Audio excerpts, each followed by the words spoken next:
Good evening and welcome to our wrestling show. It was a hell of a weekend, I'll tell you that. Oh yeah. We started out with SmackDown, and that's getting really annoying. We counted what, three matches in 2 hours? So, and the rest of it was, an hour and a half of them running off at the mouth at each other. Well, it started off with Triple H coming out and then bringing Cody out and then Rock came out and that took 45 minutes in itself. What the hell?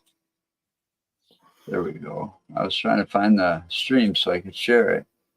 And that's. I hope it changes. I hope that was just because it was WrestleMania weekend.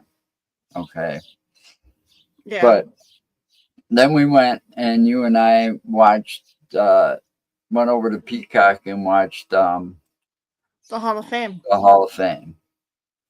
Now, I was quite impressed by Paul Heyman, his speech. Yeah. You got to see a different side of Paul Heyman that we don't normally see, which was, I think, really cool. You also got to know the whole history of how he got started.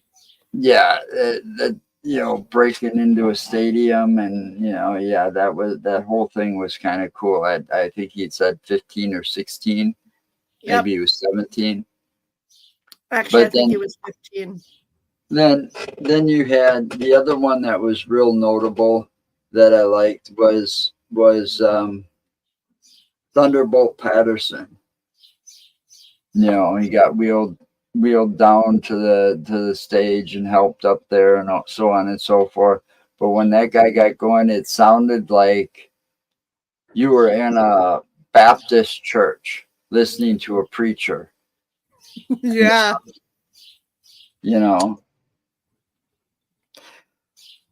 Well, he comes from that he's that old to where he comes from that generation.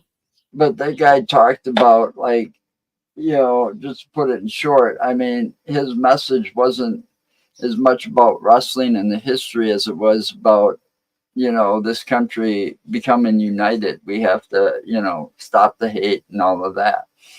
So that was pretty cool. Yeah. And I do think the way they kind of honored Bray Wyatt during the night when the U.S. Express was inducted, his father and uncle. Yeah. That also hinted at what we kind of learned because you and I together, we watched that documentary on Bray Wyatt. And it almost sounds like his story is not over. His brother and a few other people might be continuing the Wyatt family story. So we'll have to wait and see on that. And the Fireflies came back. Oh, man. Those Fireflies lit up WrestleMania all 3 days. And it wasn't just them. I mean, his dad started it off on the stage. Yeah. Yeah. So I think that was really cool. That shows that the universe, the WWE universe, wants more. Yeah. Then we get in the matches. Night one. I can't remember all of night one. We have Rhea Ripley versus Becky Lynch. Yeah, and that was a bit disappointing. I mean, I was kind of hoping, it's one of those matches that I said that Becky Lynch was, I was wrong that Becky Lynch was going to win, but there was underlying circumstances there that we found out at the last minute. Yeah, and she was hungry enough. It's just that she was sick. I mean, she had 102 fever and strep throat. Right. So that's another point I wanted to make. You know, when these people, these wrestlers or entertainers and stuff, they're they're putting their body. I mean, they used to say cards subject to change. Used to be a little thing on every, you know, when they're advertised, when they're advertising like Monday Night Raw next week or SmackDown or the WrestleMania. They used to have the little thing disclaimer saying cards subject to change. Well, it was what they say it was. It was pretty cold there. I think they said it was like in the 50s because they It were was in in the high 50s with the winds. and the winds on Friday were like 15 miles an hour, and and and they And were in a Saturday. stadium, outdoor stadium. Yep. So it didn't have a roof on it. So that, considering her health, that had to be pretty rough on her. Yeah. Oh. And that's kind of like the Undertaker losing his streak to Brock because he wasn't quite over the pneumonia yet and still was having difficulty breathing. But yet, the show must go on, and his streak must be defended. Well, you know, I think they need to do something like that so that they can protect the wrestlers when they're sick and under the weather and stuff like that. I think they feel that they have to be there no matter what, or else, that might have been in the Vince McMahon days. I don't know. Yeah, well, You with know, it being the first WrestleMania in the Paul Levesque era, they had to make it spectacular. And yeah, that match wasn't all it should have been. I mean, it should it have been could have more. been much more. I mean, whether it was scripted for Becky to win or lose, it still should have been one of those matches where the audience got going saying, "This is awesome. This is awesome." We didn't hear that. No. Then you Okay, had so the other let's one. move on to the next. The other disappointing one was brother versus brother. What the hell was that? I mean, super kick versus super kick versus super kick versus super kick versus super kick. Are we bored yet? I mean, think about it. Those guys have been around them together fighting since they were kids, or wrestling ever since they were kids. Whether it be in You their gotta own figure backyard, they could have come up with a more spectacular match than saying who's got the better super kick and who's going to knock who off their feet first. And,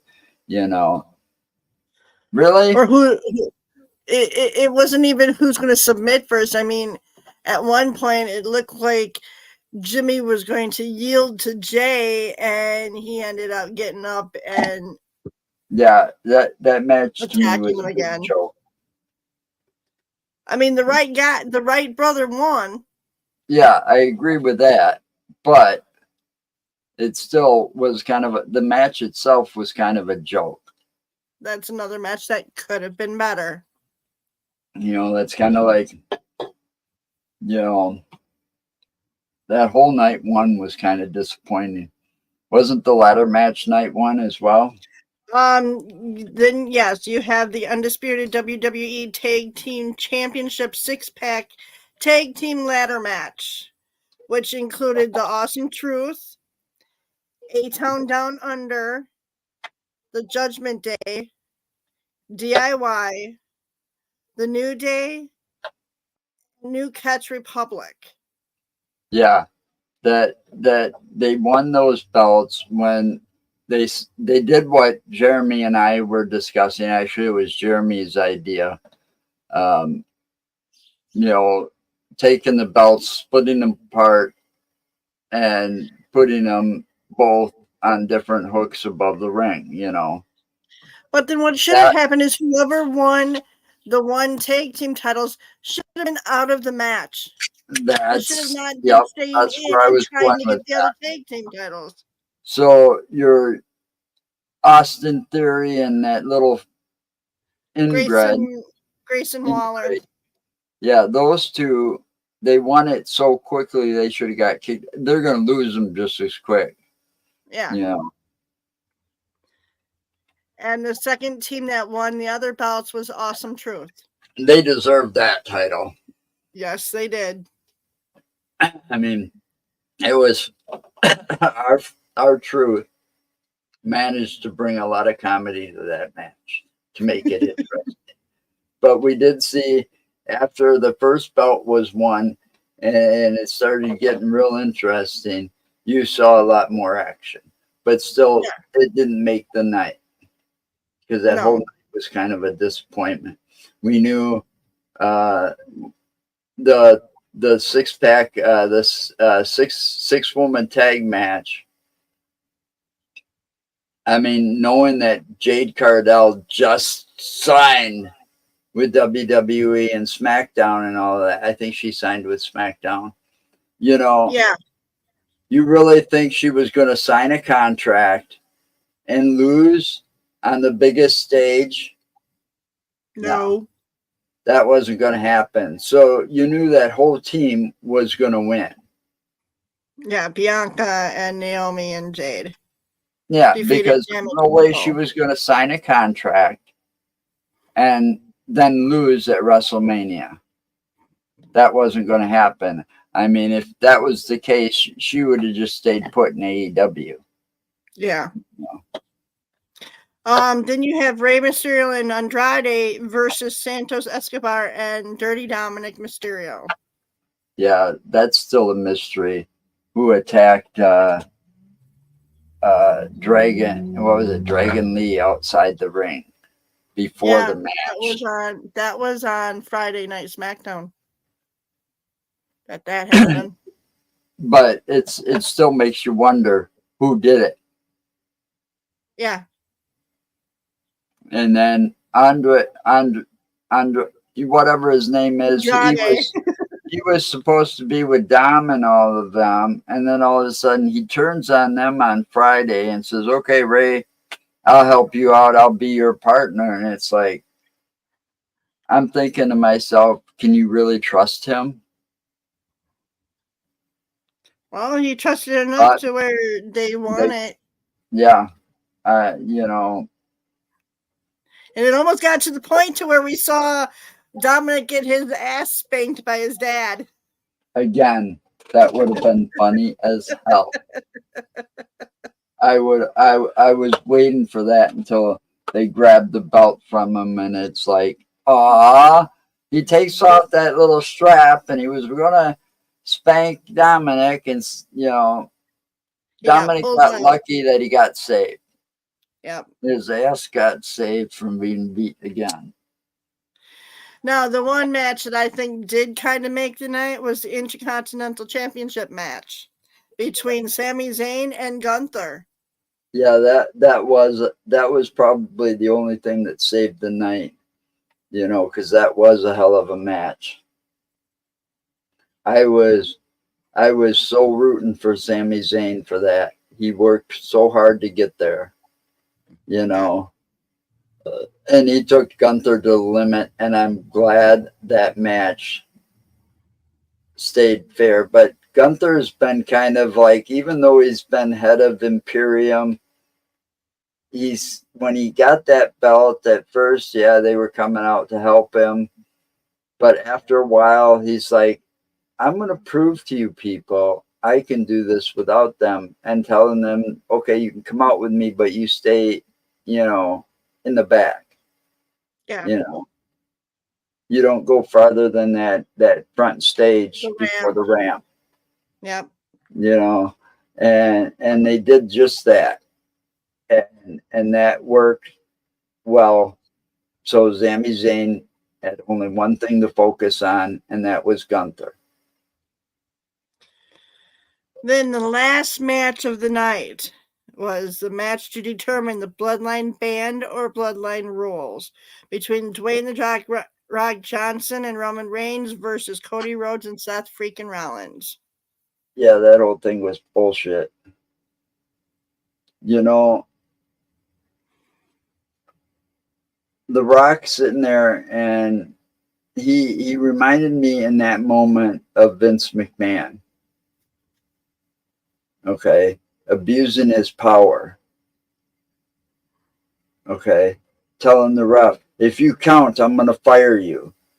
You know? Yeah, that was bullshit because basically the ref couldn't do anything Yeah, so he because kind of he tied was. the ref's hands. Yep. You know, but see, Cody was smart. Seth had his back. You know, when all hell broke loose, yeah, they almost won, but you knew that wasn't going to happen. You knew Yeah. Sunday was going to end up bloodline rules. Yep. One way or the other. You know, and it did, but the whole thing about that is, yeah, I know Rock was trying to play his and portray his bad guy image, but Jesus Christ, dude, you were acted way too much like Vince McMahon, and count or you're fired, or do this or you're fired. I mean, That what's was next? Have wrestlers come to the ring and kiss your ass, literally? basically for that. It's abuse. It's his abuse of power. Yeah. Once he took over that TKO management position, he started abusing the power in that aspect. I mean, I don't know if it was scripted or not, but that ref sure did look scared for his job. Yeah. He looked worried. He didn't know what to do, and it's sad that somebody has to be put in a position like that. And And he kept saying, "I'm sorry" to Cody. and I still think that in a match like that high caliber and that high stakes of a match, they should have brought in a guest referee that couldn't be pushed around by The Rock. They've done it before the past WrestleManias. Why not? I mean, there were plenty of people. I mean, hell, I mean, you still got people on that payroll, that are retired legends. Yeah. You know, I mean, didn't they have a guest referee for for one of the matches on Sunday? Bubba. yeah, Bubba Ray, Dudley. But still, they could have gotten somebody like Stone Cold or Undertaker or something like that to guest Yeah. referee that match. And do you think either one of them would have cared what The Rock would have said? No. You know, They would have said, "Go ahead, try it. I'm not really on the payroll." right? But that's just it. They needed to get somebody that But anyway, what else was there? That was the last match of the night. That was it for Saturday night. So it kind of really sucked. Yeah, there was you good match, really did not hear the crowd go, "This is awesome" at all during that night. Yeah. It was, to me, kind of boring. Yeah, especially I was expecting a lot more out of Uso versus Uso. Yeah. But on another note, speaking of that night, I don't think now, we're going to get to night 2, but before we do, people, you're going to have to get used to being called crybabies, because I think Cody Rhodes is going to hold on to that belt for a while. Oh, yeah. Because Cody broke a record. Okay. He sold over $1 million in merchandise over WrestleMania weekend. Holy cow. Yeah. Well, he broke more than just that. I mean, he was the only one that won the Royal Rumble in 2023 and 2024. He was the only one that main evented 2 WrestleManias in a row. Yeah. Well, this thing's they sent out WWE sent out an internal memo which stated that Cody Rhodes sold over $1 million in merchandise throughout WrestleMania weekend. The memo noted that this broke Rhodes' own record from last year. Wow. So yeah, he's making money. Especially for WWE. Oh yeah. Okay, so night two. Okay, first match. World Heavyweight Championship match between Drew McIntyre and Seth freaking Rollins. Yeah. That one. That one. That was the shortest championship reign ever. 5 minutes and 5 minutes and 43 seconds? Yeah, that was a hell of a match to begin with. Yes. Considering that Seth went through what he went through the night before. Yeah. Okay. And then he had to be the first show on Sunday. And I think that was scripted because now the news out there and the rumor mills are going wild, but the official news is we won't see Seth for a while. He's out getting much needed surgery. And rest. And rehabilitation. Yeah, right. But I did call it. Yes. I did call it. I said that if Damian Priest was smart, I said this before, and then I said it when they walked away with no titles, no tag team titles after the first night. I said if he was smart, he'd come out on Seth and Drew McIntyre, and he did. Yep. And he was smart about it, and yeah, it was in a way it kind of serves McIntyre right for being so conceited. Yeah, that's a good word.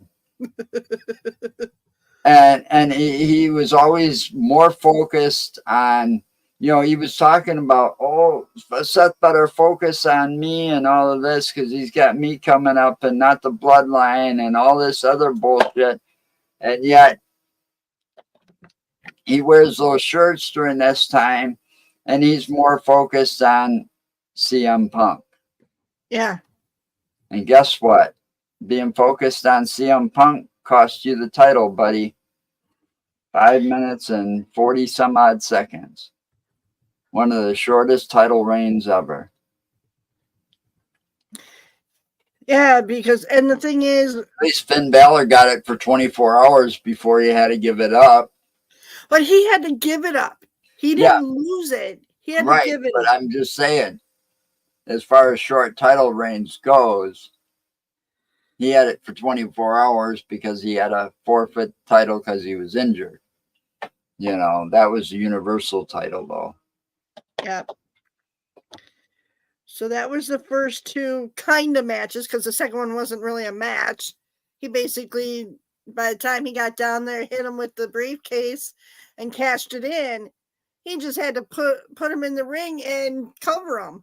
Yeah, if he was smart, Drew McIntyre should have hightailed it out instead of being focused on CM Punk, who was sitting there and basically threatening him.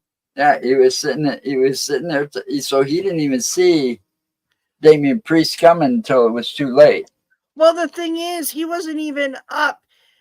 CM Punk had already had him on the floor. Yeah. Because he had attacked him with his brace that he had on his arm. It serves him right for it's his own damn fault. He's got nobody to blame, but he's going to blame CM Punk. Okay. So we got that match covered. Now we have the 6-man tag team Philadelphia street fight between Bobby Lashley and the Street Profits versus Final Testament. And if I'm not mistaken, this is the match that had the special referee of Bubba in Bubba it. Ray. Yep. Yeah. And Bobby Lashley. Who won that? Bobby Lashley and Company, didn't they? Yes, they did. Bobby Lashley and the Street Profits won that one. Yeah. Because they pissed off, the other side pissed off Bubba Ray. Bubba Ray. And he basically made sure that they won. So, I mean, that was kind of some retribution for them, but that feud's probably not over yet. Probably not. Between those two fractions. I mean, Karrion Kross is not one to let things go too easy. You know, so you can bet that it somewhere there's going to be some backlash of what happened, and he's going to take it out on you know, Bobby Lashley and Company. Yeah. Okay, so then the match after that was LA Knight versus AJ Styles. That was a hell of a fight. Oh, yes, it was. That was a hell of a match. You know, and I can't remember who walked away a winner. My memories. LA Knight. Yeah, but it was still a hell of a match. I mean, that's they one where the took each crowd other said, to- "Oh, this is awesome." Yeah, they took each other to the limit. Night 2 was definitely a lot better than night 1. And then didn't you have the triple threat match for Yep, Logan Paul versus Randy Orton and Kevin Owens. And if they would have just kept on going after Logan Paul and making sure he was down and knocked out. It was their own mistake. I said it right from the start before that match happened. I said it when it was made, you know, when they booked that match. I said all Kevin and Randy's got to do is beat the shit out of him so bad that he can't enter back into the ring or that he gets carried out on a stretcher and then fight each other. Yeah. No, we're just going to knock him down a few times and you know, double team him. And then all of a sudden I'm going to turn on you. And yeah, that right then when they started to turn on each other there, and yeah, that's where the match went awry because it gave him enough time to recuperate. And I told you, I knew it. I told you, every time you see those little mascots like that, when Logan Paul's out there and there's a mascot on the outside of the ring dressed in a costume, that SOB is going to be helping Logan Paul. And sure enough, it happened. You know, I mean, if they were smart, they would have like done something to get that referee to throw the little dude out. And nope. And guess what? The brass knucks come into play because the guy gives them to Logan Paul while he's outside the ring. And he uses, yeah. I mean, it seems like he can't win without help. That's just it. And if Randy Orton and Kevin Owens were smart, one of them would have walked out of there with a belt. Yeah. You know? But they had to let their egos get the best of them.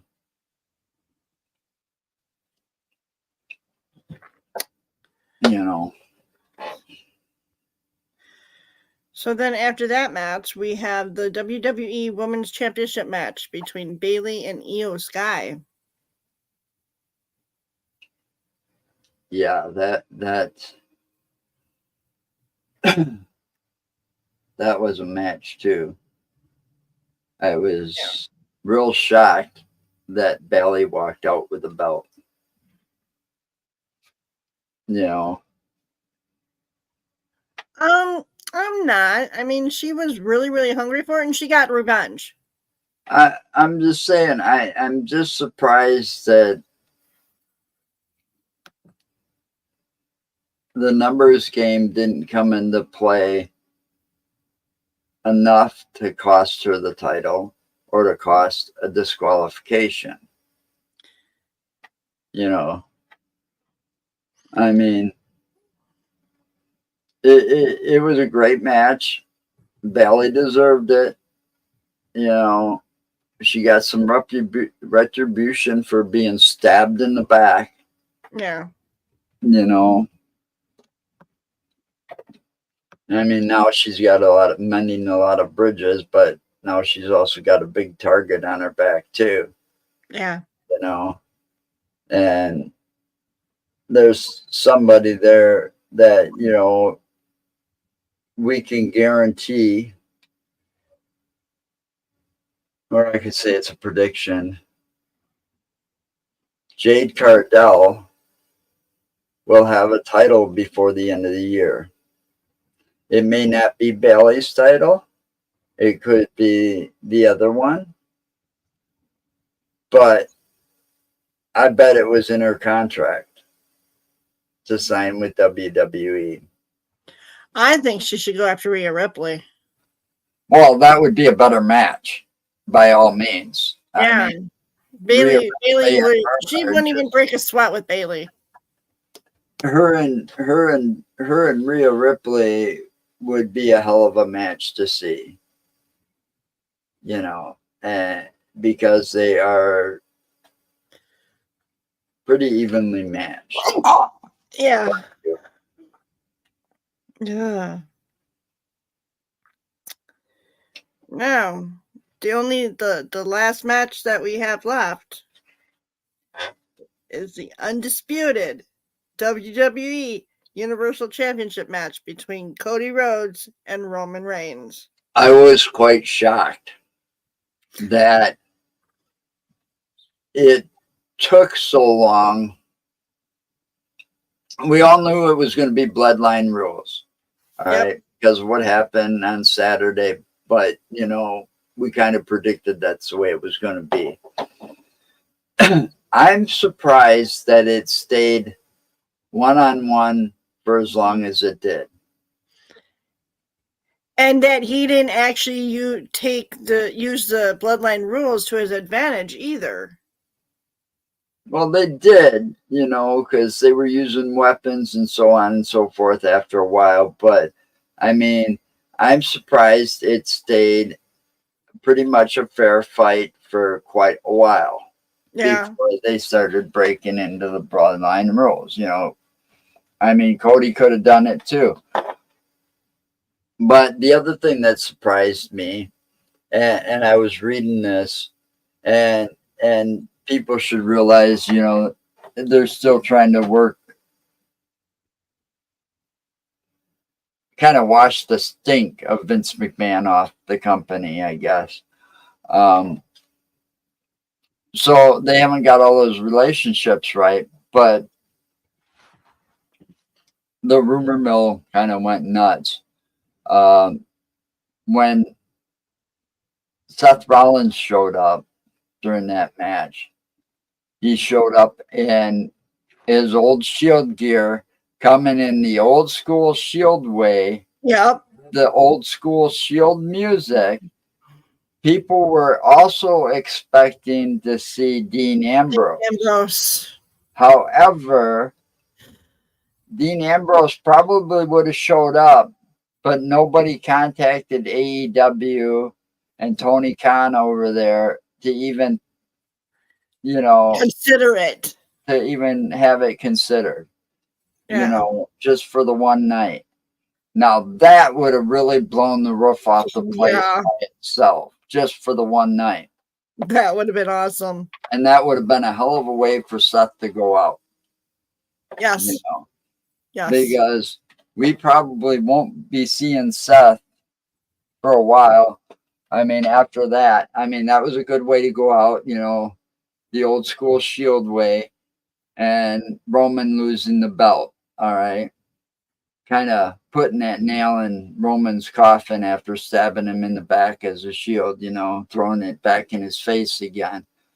But he probably went in right away. You Yeah. know, if anything, we might see him for an update or a little speech, but we won't see him wrestling for a while. And that's one reason why they probably had his other match at the beginning of the night so that he could rest up enough, because you knew that was going to be a gruesome match. Yeah. And people were also expecting to see Steve Austin, but instead we got Taker, which was cooler than hell because WrestleMania isn't WrestleMania without the Taker, you know, people were saying. So, I mean, for him to show up and make an appearance in some form or another is cool, but for that match, that was even cooler. I mean, Cody had some help I don't think he was expecting. He probably wasn't expecting John Cena to come out either. No, I wasn't expecting Cena to come out to help him like that either. So, I mean, that turned out to be a hell of a match. The one thing, though, that I was a little disappointed because it would have been the perfect opportunity, and both days kind of pissed me off, was I would have thought that having that Samoan dynasty in so many, well, in the two main events, plus the Rock inducting his grandma, and then Roman inducting Paul Heyman, you know, who has major ties to that Samoan dynasty. I would have thought that we would have seen more of them like ringside sitting in seats watching the matches. You know, Rikishi, Fatu, you know, all of these guys, you know, no, didn't see them as much as we should have, I think. You know, I mean, he also had brother versus brother. I mean, there was so many events tied around and tied into that Samoan dynasty this weekend. You would have thought a lot more of them would have been present. All right. And then during that match, what was his name? I had it here recently.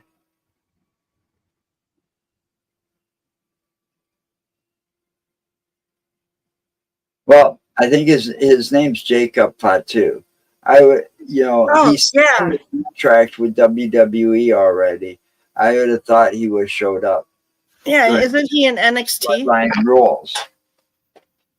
So no, he was last I heard. Remember, we was in that at the Performance Center in Florida.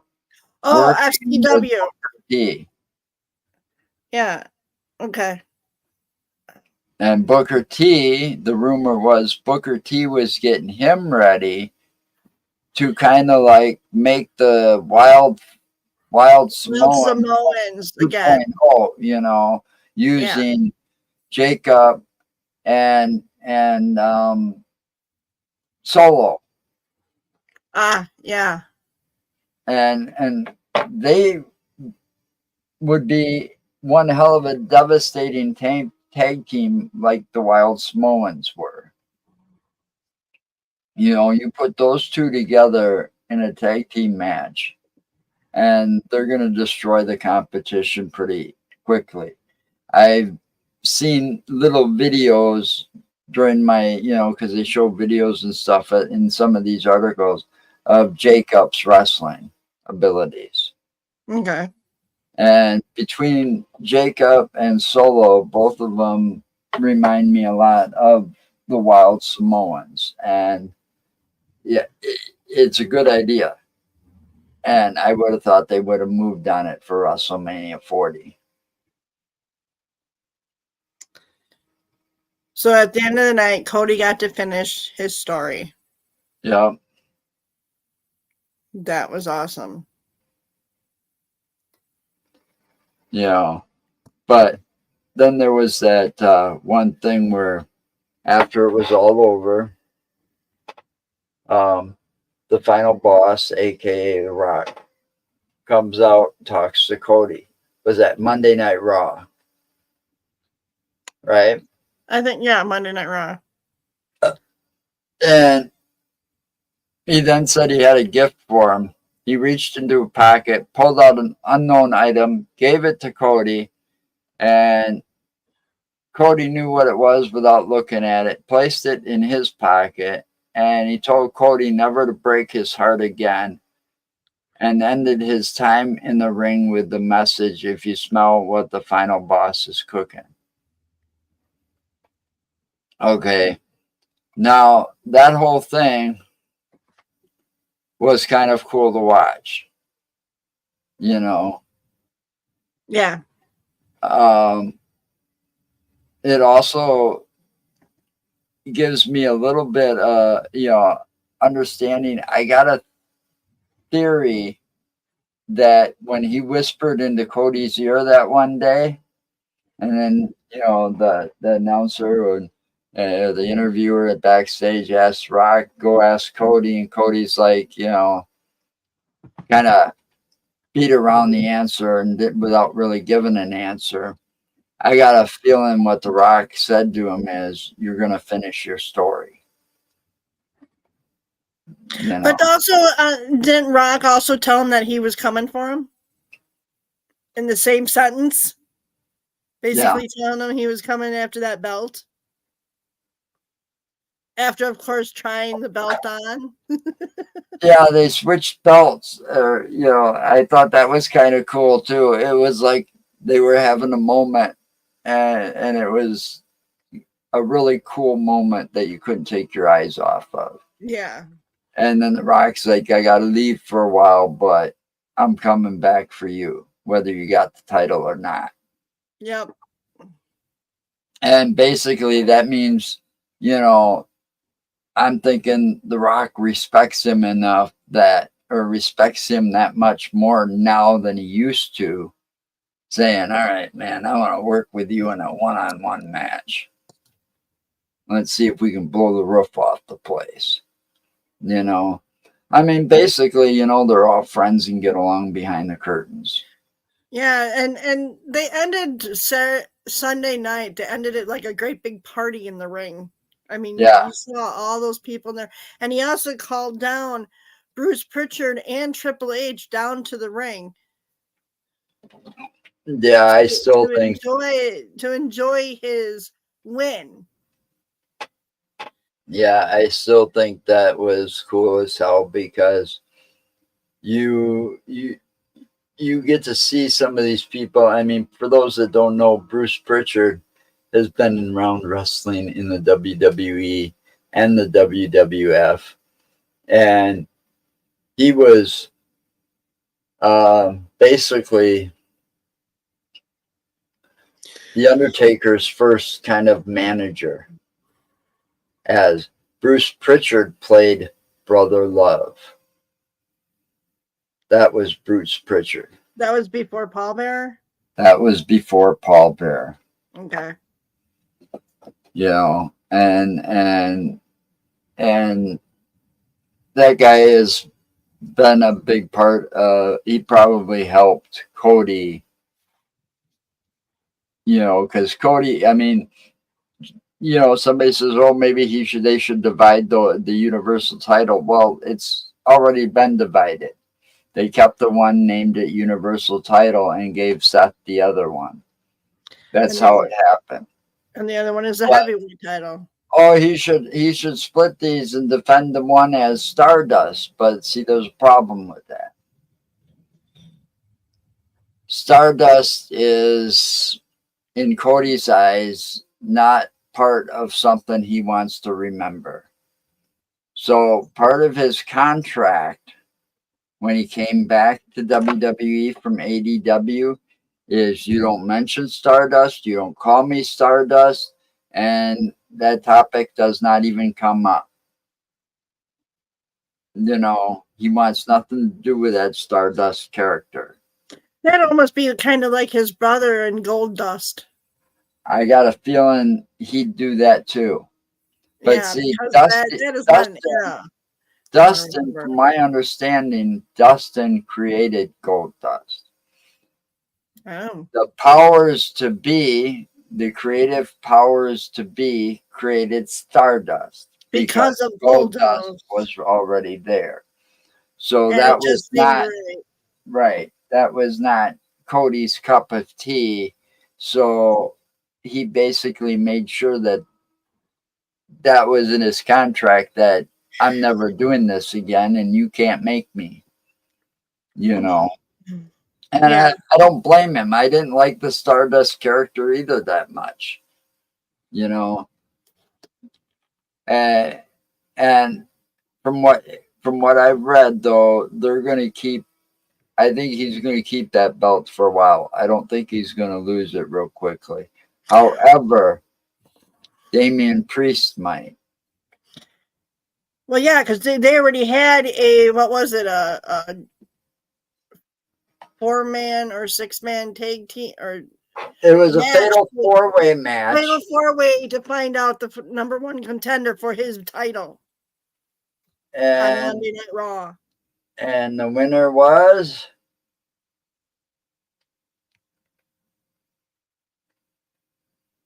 Big Bad Bronson Reed. it was Bronson Reed, um, Drew McIntyre, Ricochet. That's three. Who was the fourth one? Oh my god. Oh, Ivar. Ivar. Yeah, and it came down to where it was Ivar and Bronson Reed, and Bronson Reed beat Ivar. So it was a fatal four-way, yeah, because Ricochet and yeah, it was a good match.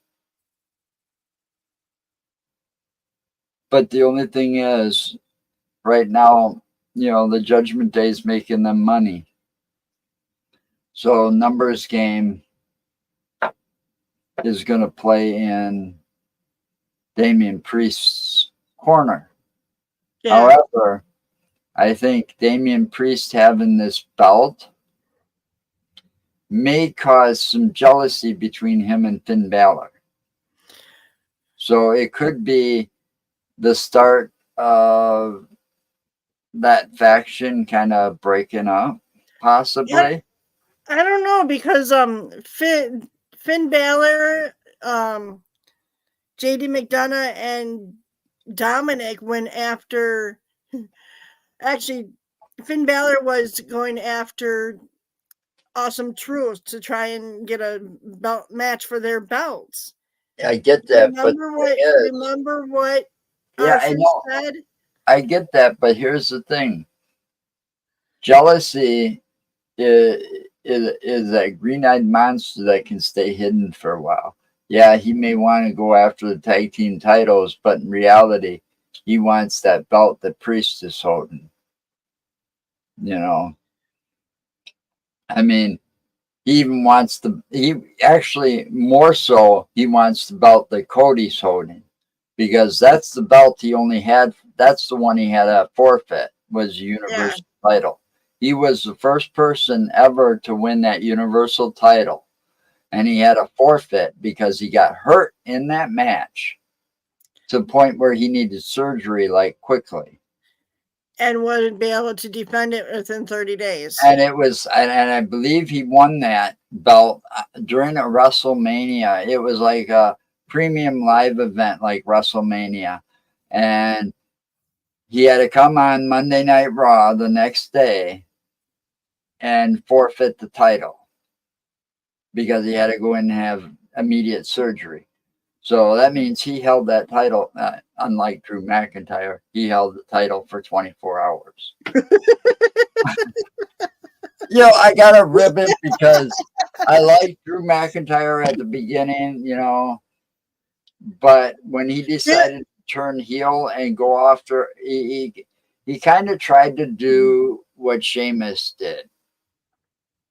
Went after all these little guys and picking on them and being a bully. And basically, you know, Drew McIntyre, when he turned heel, he turned into a bully. You know, there's turning into a heel the right way, and then there's just outright becoming a bully because you can, and Yeah. you're bigger than them smaller guys. Yeah. So, you know, that's just my opinion.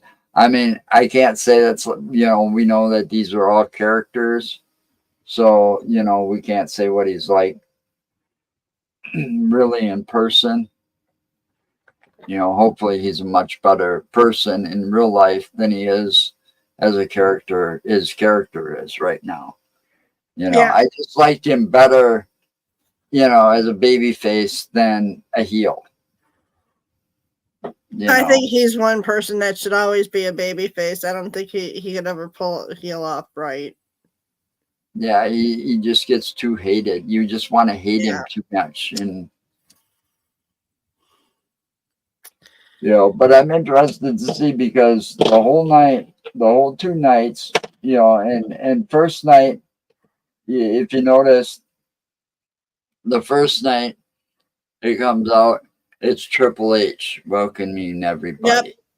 The The second night, game. it was Stephanie, you know, welcoming everybody. The night two. Oh, and I gotta say this too before I forget. Samantha. Oh my Oh God. wow. She did such a great job announcing these people that even it even got Michael Buffer's notice. You know, right? Is that what I said that right? Who? Hold on.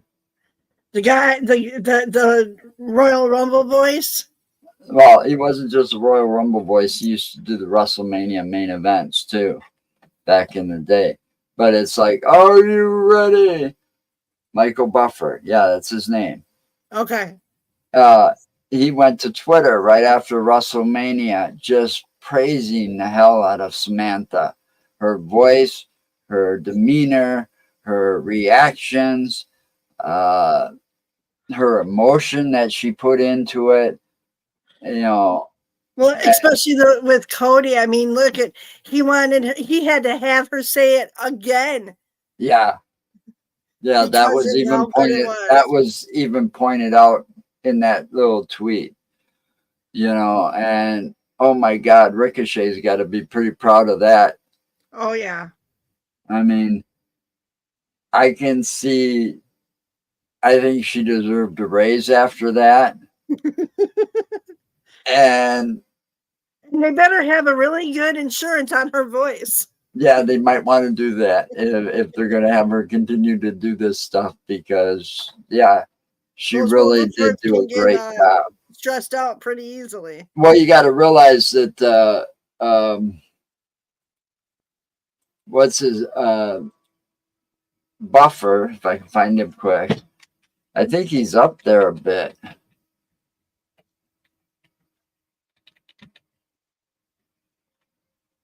You know, I mean, he does boxing. You know, he's done boxing, wrestling, National Football League events, just about everything. And the thing is, he was born in Philadelphia, where WrestleMania was. Yep.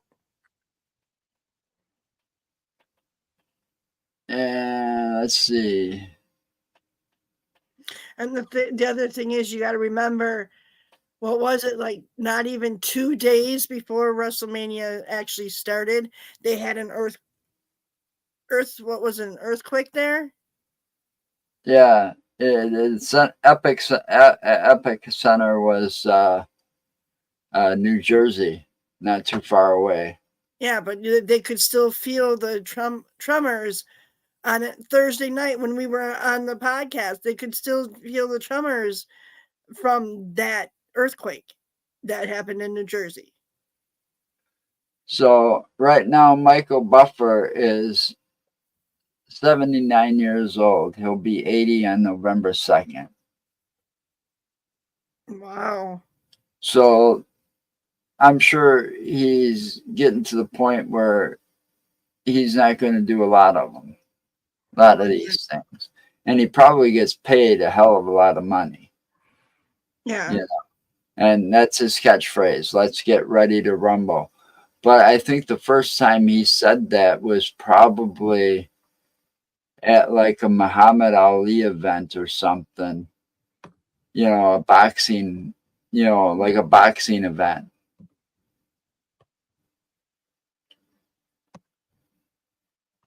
He began to use the phrase, let's get ready to rumble in 1984. At the Royal Rumble, wasn't it? He acquired a federal trademark for the phrase. Buffer uses famous phrase in various licensing deals, including. Yeah, it was basically it started out with boxing. Oh. But he's done it for the Royal Rumble and stuff like that as well. But I'm just saying, yeah. And here's that article now. Samantha Irving receives heaps of praise from Michael Buffer.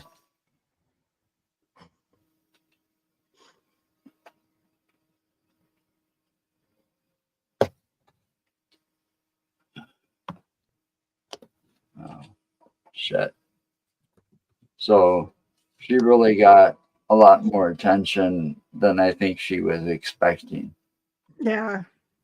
And then the other thing I didn't pay attention to, and I know you didn't because we missed it, I think they said it was Saturday morning, but I could give a shit.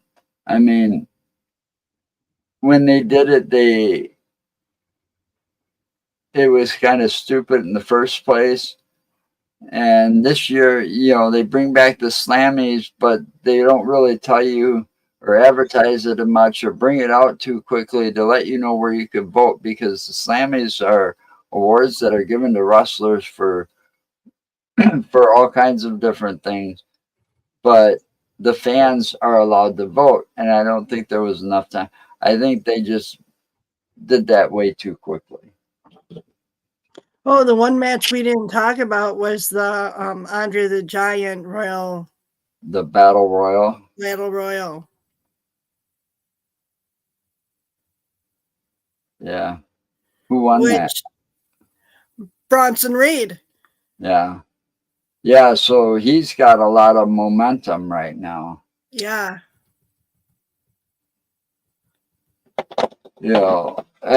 And I think that proves to the world that, last few times we saw Bronson Reed in a Royal Rumble, he was getting out.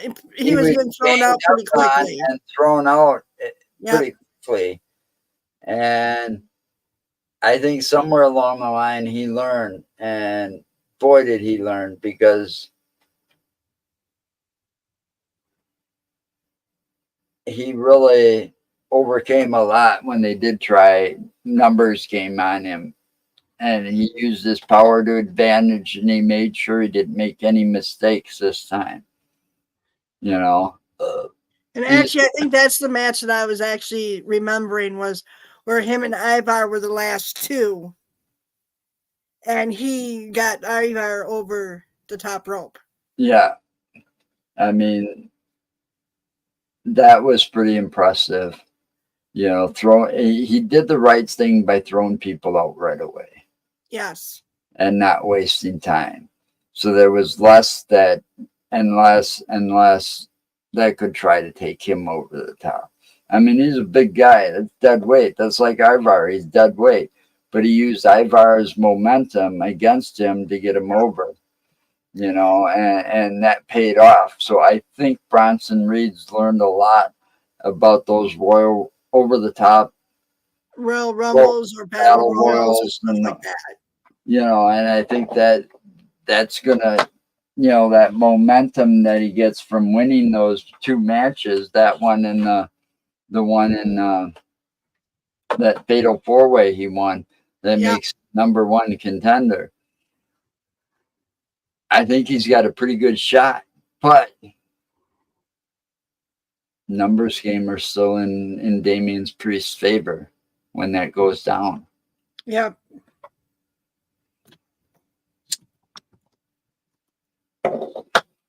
Now, Damian Priest was smart because the numbers game could cost him too, because if he was smart, he'd just go one-on-one against Bronson Reed. Because he's such a big guy, he could still power out of it. I mean, you imagine if he had the strength. I mean, he doesn't. I don't think anybody in wrestling anymore has got quite the strength or the matching strength of Andre the Giant, because of Andre's condition. Because Paul White's no longer part of wrestling either right now, or at least WWE, that is, the Big Show. They booked him as Andre's son, but he's no relation to Andre. The only thing they had in common was the same condition, but Paul White's is controlled somehow. But he still has to watch and be careful of not hurting people like Andre did. When Hogan did the body slam that was heard around the world, when he was the first person to ever body slam Andre the Giant. The only way that happened was that Andre let him. Yeah. Andre was too big and strong. He had to be careful that if he hit you, he could have broken a rib. If he smacked you right in your chest, he could have easily broken your ribs. I mean, this guy had the strength. I mean, yeah, it was a small little car in France, not a very big car, but yet he held that sucker up in the rain so the dude could change the tire. Yeah. Oh, that's like pure strength. The last person that was in the Fatal 4-Way was Jey Uso. Oh. And actually, I think he's the one that won it.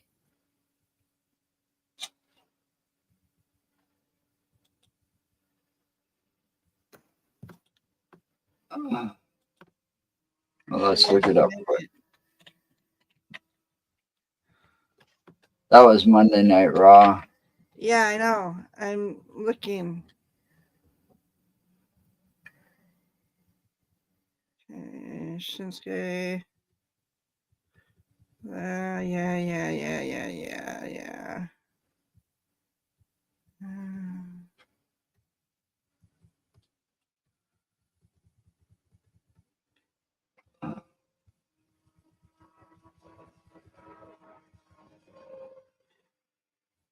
Yep, Jey Uso is the one that won it. Jey Uso defeated Drew McIntyre, Ricochet, and Bronson Reed in a Fatal 4-Way match to become #1 contender. So Jey Uso is on his way towards Damian Priest. Now that could change things a whole lot different now.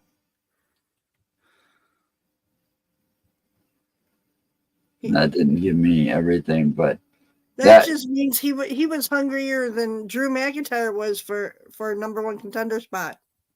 Well, the thing is, if that could mean, we could see. The thing is, the bloodline's no longer going to be real soon, or Roman's going to be gone for a while. Yeah, we can guarantee that. He's either going to go and recuperate for a while and reinvent himself or something and come back, and Paul Heyman's going to keep the bloodline going, and you could see possibly Jimmy and Jay again, or you could possibly see the bloodline coming to his rescue during the fight for the belt. So then it could end up this way. The bloodline helps Jay get the belt. Okay. Jay takes the belt from Priest. Okay. Here's the thing though.